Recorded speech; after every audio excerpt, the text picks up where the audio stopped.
하나님이 우리에게 주시는 복은 우리가 생각하는 것보다 훨씬 좋고 또 큰 것입니다. 그래서 하나님께서 작업을 하시는 것이 있는데 그것은 바로 그릇을 크게 하는 과정입니다. 아브라함은 하나님의 복을 담는 큰 그릇이었습니다. 그의 자손을 통해 큰 민족을 이루고 온 세상이 복을 받게 하십니다. 그러기 위해서 아브라함의 자손들을 번창하게 하셔야 했습니다. 그것이 바로 입애굽입니다.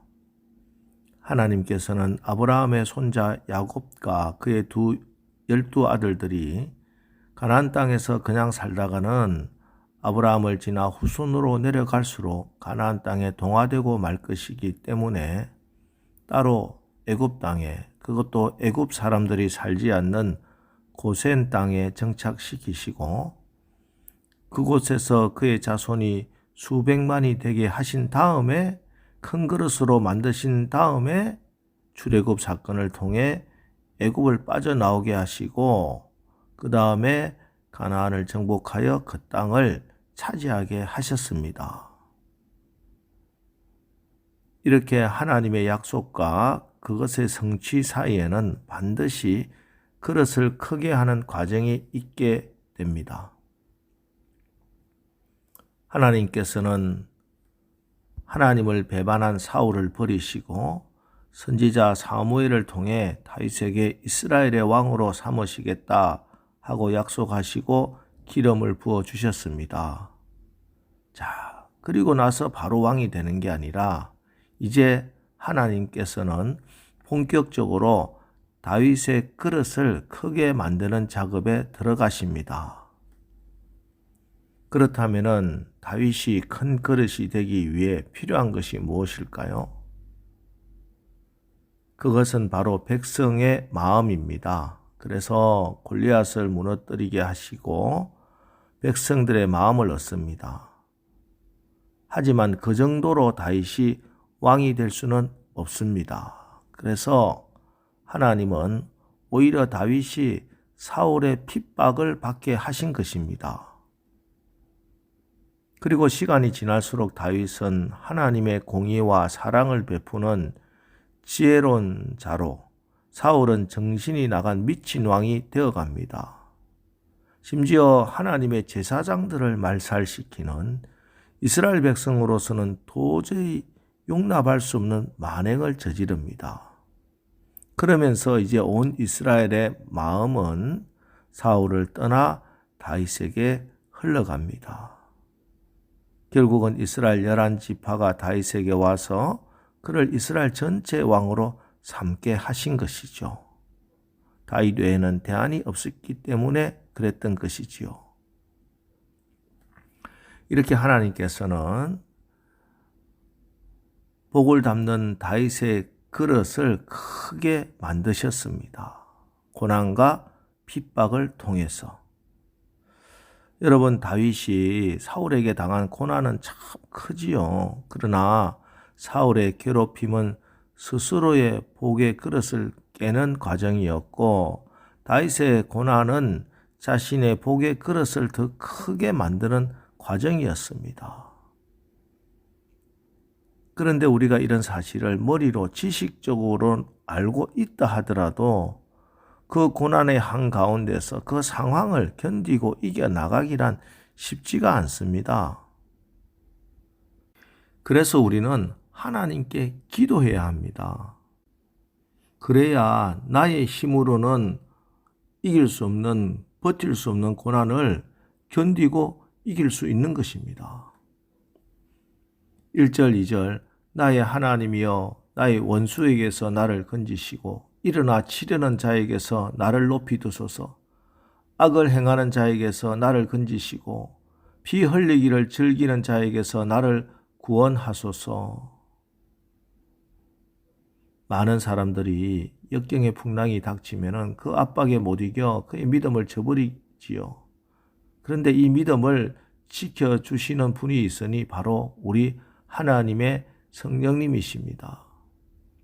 성령의 능력이란 마땅히 해야 한다는 것을 알고 또 진실로 하기를 원하지만 그럴 만한 힘이 없다고 느낄 때 바로 그 일을 수행할 수 있도록 하나님께서 주시는 힘입니다. 어려운 가운데 우리가 마땅히 해야 할 일은 어려울수록 그 믿음을 지켜나가는 것입니다. 다 알고 있어요. 그런데 그럴 수 있는 능력이 우리에게는 없는 것이 문제입니다. 그래서 우리는 내 믿음 지켜달라고 기도해야 됩니다. 성령님께. 그러면 성령께서 믿음을 지켜나갈 수 있는 능력을 주시는 거예요. 이것이 바울이 빌립보서 4장 13절에서 고백하는 내게 능력 주시는 자 안에서 내가 모든 것을 할 수 있느니라 하는 고백입니다. 그렇습니다. 기도하면은 성령께 능력을 받으면은 두려움이 변하여 기도가 되고 한숨이 변하여 찬송이 되는 것입니다. 어제는 비겁쟁이였는데 오늘은 담대한 사람으로, 어제는 이기적인 사람이었는데 오늘은 베푸는 사람으로 변화되는 겁니다. 이게 기도하는 사람, 성령 충만한 사람입니다. 오늘 보세요. 다윗은 위기 중에서 하나님을 바라고 기도합니다. 9절, 하나님은 나의 요새이시니 그의 힘으로 말미암아 내가 주를 바라리이다. 여러분, 오늘 새벽에 우리도 다윗처럼 성령님을 의지하여 성령님께 민감하게 해달라고 기도합시다. 마치 이 세상에 공기와 바람이 없는 곳이 없듯이 성령의 바람은 늘 불고 있어요. 문제는 우리가 그 바람을 인정하지 않는 데 있고 우리 자신을 바람에 맡기고 살지 않으려는 데 문제가 있는 것입니다.